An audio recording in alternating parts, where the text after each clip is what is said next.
Welcome to dream show. ഇന്നത്തെ പുതിയൊരു വീഡിയോയിലേക്ക് എല്ലാ ഉദ്യോഗാർത്ഥികൾക്കും സ്വാഗതം. നമ്മൾ കഴിഞ്ഞ ദിവസം വീഡിയോ ഇട്ടിട്ടില്ലായിരുന്നു. നിങ്ങളെല്ലാവരും വീഡിയോ എക്സ്പെക്റ്റ് ചെയ്തിട്ടുണ്ടാവും. ഇന്നലെ വീഡിയോ എടുക്കാൻ പറ്റിയില്ല. അപ്പോൾ അതിന് പകരമായിട്ട് ഇന്നത്തെ ക്ലാസ് നമുക്ക് പഠിക്കാം. ചിലപ്പോൾ ഇടയ്ക്കൊക്കെ ഒരു 2 ദിവസം വീഡിയോ ഒന്നും ഇല്ലെങ്കിൽ നിങ്ങൾ പേടിക്കേണ്ട. ഞാൻ അടുത്ത് തന്നെ വീഡിയോ ആയിട്ട് വരുന്നതായിരിക്കും. ഇടയ്ക്ക് എന്തെങ്കിലും തിരക്കൊക്കെ ആയിട്ട് 2 ദിവസം വീഡിയോ ഇല്ലാതെയൊക്കെ ആയിക്കഴിഞ്ഞാൽ തൊട്ടടുത്ത ദിവസം തന്നെ വീഡിയോയുമായിട്ട് വരുന്നതായിരിക്കും. അപ്പോൾ നമ്മളിപ്പോൾ പഠിച്ചുകൊണ്ടിരിക്കുന്നത് HSST കോമേഴ്സിൽ റിസർച്ച് മെത്തഡോളജി എന്ന ഭാഗമാണ്. റിസർച്ച് മെത്തഡോളജിയിൽ നമ്മൾ ഒരുപാട് കാര്യങ്ങൾ പഠിച്ചു കഴിഞ്ഞു അല്ലേ? റിസർച്ച് എന്താണ്, റിസർച്ച് മീനിങ്, അതുപോലെ റിസർച്ച് ടൈപ്സ് എന്തൊക്കെയാണ്, അങ്ങനെ ഒരുപാട് കാര്യങ്ങൾ നമ്മൾ കഴിഞ്ഞ കുറച്ച് ക്ലാസ്സുകളിലായിട്ട് റിസർച്ച് മെത്തഡോളജി എന്ന ഭാഗത്തു നിന്ന് പഠിച്ചു കഴിഞ്ഞിട്ടുണ്ട്. നമുക്ക് ഇനിയും കുറച്ച് കാര്യങ്ങളും കൂടി പഠിച്ചു കഴിഞ്ഞിട്ടുണ്ടെങ്കിൽ ഉടനെ തന്നെ നമുക്ക് മറ്റൊരു ടോപ്പിക്കിലേക്ക് പോകാം. പിന്നെ ഒരുപാട് ആളുകൾ ചോദിക്കുന്നുണ്ട് ഡിവിഷണൽ അക്കൗണ്ടൻറ്റ് എക്സാമിൻ്റെ വീഡിയോ ചെയ്യുമോ എന്ന് ഒരുപാട് പേര് ചോദിക്കുന്നുണ്ട്. നിങ്ങൾക്ക് നോക്കിയാൽ അറിയാം, നമ്മുടെ ചാനലിൽ ഞാൻ ഡിവിഷണൽ അക്കൗണ്ടൻറ്റിൻ്റെ ക്ലാസ്സുകൾ ചെയ്തിട്ടുണ്ട്. ഇതിന് മുൻപ് ഒരുപാട് ക്ലാസ്സുകൾ ചെയ്തിട്ടുണ്ട്. ഇനിയും നിങ്ങൾക്ക് ഡിവിഷണൽ അക്കൗണ്ടൻറ്റ് ക്ലാസ്സുകൾ വേണമെന്നുണ്ടെങ്കിൽ ഞാൻ ചെയ്യാമെന്ന് വിചാരിക്കുന്നുണ്ട്. എനിക്ക് ചെയ്യണമെന്ന് ആഗ്രഹമുണ്ട്. ചെയ്യുകയാണെങ്കിൽ അക്കൗണ്ടിങ്ങിൻ്റെ ക്ലാസ്സുകളായിരിക്കും മെയിനായിട്ട് ഉണ്ടാകും. നിങ്ങൾക്കറിയാം, അക്കൗണ്ടിങ് ബുക്ക് കീപ്പിംഗ് ആണ് നമുക്കവിടെ മെയിനായിട്ട് ഡിവിഷണൽ അക്കൗണ്ടൻറ്റിൽ കോമേഴ്സ് ഭാഗത്തു നിന്ന് വരുന്ന ഒരു പാർട്ട് എന്ന് പറയുന്നത്.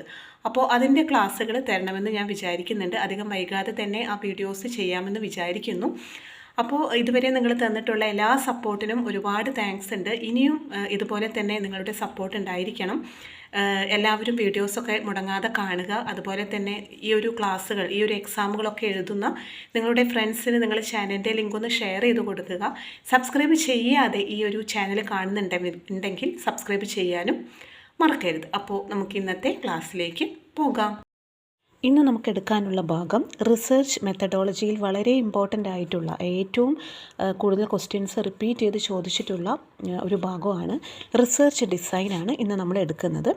What is research design? Research design is a master plan specifying the methods and procedures for collection and analysing the needed information. William Sigmund പറഞ്ഞിട്ടുള്ളതാണ്. അതായത് റിസർച്ച് ഡിസൈൻ എന്ന് പറഞ്ഞിട്ടുണ്ടെങ്കിൽ അതൊരു മാസ്റ്റർ പ്ലാനാണ്. നമ്മൾ എങ്ങനെയാണ് ഒരു റിസർച്ച് നമ്മൾ ഡെവലപ്പ് ചെയ്യുന്നത്, നമ്മൾ യൂസ് ചെയ്യുന്ന മെത്തേഡ്സ്, പ്രൊസീജിയേഴ്സ്, നമ്മൾ കളക്ഷൻ ഓഫ് ഡേറ്റാസിന് വേണ്ടിയിട്ടുള്ള എല്ലാ മെത്തേഡ്സ്, പ്രൊസീജിയേഴ്സ് നമ്മൾ യൂസ് ചെയ്തതെല്ലാം കാണിക്കുന്നതാണ് റിസർച്ച് ഡിസൈൻ എന്ന് പറയുന്നത്. It is A planned sequence of the entire process involve in the conducting research study. നമ്മൾ റിസർച്ച് കണ്ടക്ട് ചെയ്യുന്ന സമയത്തുള്ള എല്ലാ പ്രോസസ്സും ഇൻക്ലൂഡഡ് ആണ് ഈ ഒരു റിസർച്ച് ഡിസൈൻ എന്നതിൽ നമുക്ക് പറയാം. എന്താണ് ഈ റിസർച്ച് ഡിസൈനിന് ഇത്രത്തോളം ഇമ്പോർട്ടൻസ് ഉള്ളതെന്ന് നമുക്ക് നോക്കാം. It gives a direction to the research. റിസർച്ചിന് നമുക്ക് ഒരു research design gives a direction to the research. It facilitate smooth, effective and economical working for various research problems. It yields maximum output with minimum effort, time and money. It is useful to prepare an advance plan. It helps to prepare cost and time budgets. It prescribes the boundaries of research activities. It enables researcher to anticipate potential problems. Research design എന്ന് പറയുന്ന സമയത്ത് നമുക്ക് research conduct ചെയ്യാനുള്ള direction തരുന്നതും അതിന് വേണ്ടിയിട്ടുള്ള conditions provide ചെയ്യുന്നതും അതുപോലെ തന്നെ നമുക്ക് വേണ്ടിയിട്ടുള്ള മാക്സിമം ഔട്ട്പുട്ട് പ്രൊവൈഡ് ചെയ്യുന്നു. നമ്മുടെ എഫേർട്ടൊക്കെ വളരെ ഫ്രീ ആയിട്ട്, നമുക്ക് എഫേർട്ട്ലെസ് ആയിട്ട് റിസർച്ച് കണ്ടക്ട് ചെയ്യാൻ പറ്റുന്നത്. അതുപോലെ തന്നെ നമുക്കൊരു അഡ്വാൻസ് പ്ലാൻ പ്രിപ്പയർ ചെയ്യാനും നമ്മുടെ ടൈം ആൻഡ് കോസ്റ്റ് പ്രെഡിക്റ്റ് ചെയ്യാനും ഒക്കെ നമുക്ക് ഹെൽപ്പ് ചെയ്യുന്നത് ഒരു ആൻറ്റിസിപ്പേഷൻ, നമുക്ക് എല്ലാ കാര്യങ്ങളും പ്രോബ്ലംസിനെ ആൻറ്റിസിപ്പേറ്റ് ചെയ്തുകൊണ്ട് നമുക്ക് കണ്ടക്ട് ചെയ്യാനെല്ലാം ഹെൽപ്പ് ചെയ്യുന്നത് ഒരു റിസർച്ച് ഡിസൈനാണ്. നമ്മൾ പ്രോപ്പറായിട്ട് ഒരു റിസർച്ച് ഡിസൈൻ പ്രിപ്പയർ ചെയ്ത് കഴിഞ്ഞാൽ നമ്മുടെ റിസർച്ച് വർക്ക് എന്ന് പറയുന്നത് നമുക്ക് ഈസി ആയിട്ട് നമുക്ക് റിസർച്ച് വർക്ക് കൊണ്ടുപോകാൻ വേണ്ടിയിട്ട് പറ്റും. Then we can see which are the components of a research. First one is the title of the problem. നമ്മുടെ belief, precise, specify the nature of study, self explanatory. അതായത് നമുക്ക് എന്താണ് നമ്മുടെ റിസർച്ചിൻ്റെ ടൈറ്റിൽ, പ്രോബ്ലം എന്താണ്, ടൈറ്റിൽ ഓഫ് ദ പ്രോബ്ലം, അതൊരു component ആണ്. Then statement of the problem. The problem should be well stated, it should be well specified. Then objectives of the research. The objectives may be either in statements or in questions. നമ്മുടെ objective എന്താണ് എന്നുള്ളത്. പിന്നെ അതുപോലെ തന്നെയുള്ളതാണ് scope of the study, survey of literature, then conceptualization of terms used, formulation of hypothesis, then sample design. ഈ കാര്യങ്ങളെല്ലാം നമ്മൾ റിസർച്ചിൻ്റെ കോമ്പോണൻ്റാണ്. നമ്മൾ റിസർച്ച് ഡിസൈൻ ചെയ്യുന്ന സമയത്ത് ഈ കാര്യങ്ങളെല്ലാം അതിൻ്റെ കോമ്പോണൻ്റായിട്ട് വരുന്നതാണ്. പിന്നെ നമുക്ക് പറയാം ഡാറ്റ കളക്ഷൻ. ഡാറ്റ കളക്ഷനിൽ type of data needed, sources of data, methods of collecting data, tools for data collection, ഇതെല്ലാം നമുക്ക് ഡീറ്റെയിൽ ആയിട്ട് ഇനി പഠിക്കാം. ഇപ്പോൾ നമ്മൾ കോമ്പോണൻസ് ഏതൊക്കെയാണെന്നാണ് പറയുന്നത്. Then processing and analysing data. നമ്മൾ ഡാറ്റ ടൂൾസ് എല്ലാം യൂസ് ചെയ്തിട്ട് നമ്മൾ ഡാറ്റാസ് ആനലൈസ് ചെയ്യാണ്. Then reporting standards. ഓർഗനൈസേഷൻ നമ്മൾ സ്റ്റാൻഡേർഡ് റിപ്പോർട്ട് ചെയ്യുക.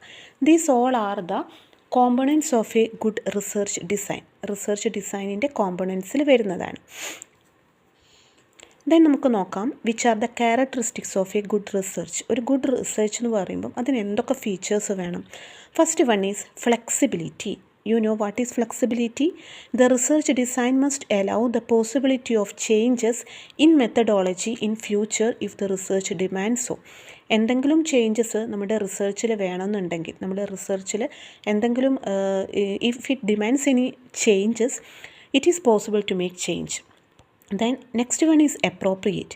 The research design must appropriate for the selected research problem. നമ്മുടെ സെലക്റ്റഡ് റിസർച്ച് പ്രോബ്ലത്തിന് സ്യൂട്ടായിട്ട് ആയിരിക്കണം നമ്മുടെ research design.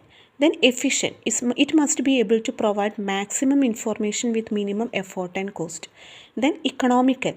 The cost of conducting research must be affordable to the researcher. അതിൻ്റെ cost എന്ന് പറയുന്നത് റിസർച്ചറിന് affordable ആയിരിക്കണം. അപ്പോൾ എഫിഷ്യൻ്റ് ആയിരിക്കണം. പിന്നെ എന്തായിരിക്കണം? റിസർച്ച് ഡിസൈൻ, നമ്മുടെ റിസർച്ച് എന്ന് പറയുന്നത് ഇക്കണോമിക്കൽ ആയിരിക്കണം. ഇങ്ങനെയുള്ള കുറച്ച് ക്യാരക്ടറിസ്റ്റിക്സ് ആണ് നമ്മുടെ റിസർച്ചിന്, ഒരു ഗുഡ് റിസർച്ചിന് വേണ്ട ക്യാരക്ടറിസ്റ്റിക്സ് ആണ്. എന്തൊക്കെയാണ്? Flexibility, appropriate, then efficient and economical. അപ്പോൾ ഇത്രയും കാര്യങ്ങളാണ് ഇന്നത്തെ ക്ലാസ്സിൽ നമ്മൾ പറഞ്ഞത്. എന്താണ് റിസർച്ച് ഡിസൈൻ, അതുപോലെ തന്നെ components and characteristics of research design. അപ്പോൾ ഇത്രയും കാര്യങ്ങൾ എല്ലാവർക്കും മനസ്സിലായല്ലോ. നമുക്ക് നെക്സ്റ്റ് ക്ലാസ്സിൽ റിസർച്ച് ഡിസൈൻ്റെ ടൈപ്സ് ഏതൊക്കെയാണെന്ന് ഡീറ്റെയിൽ ആയിട്ട് പഠിക്കാം. Thank U.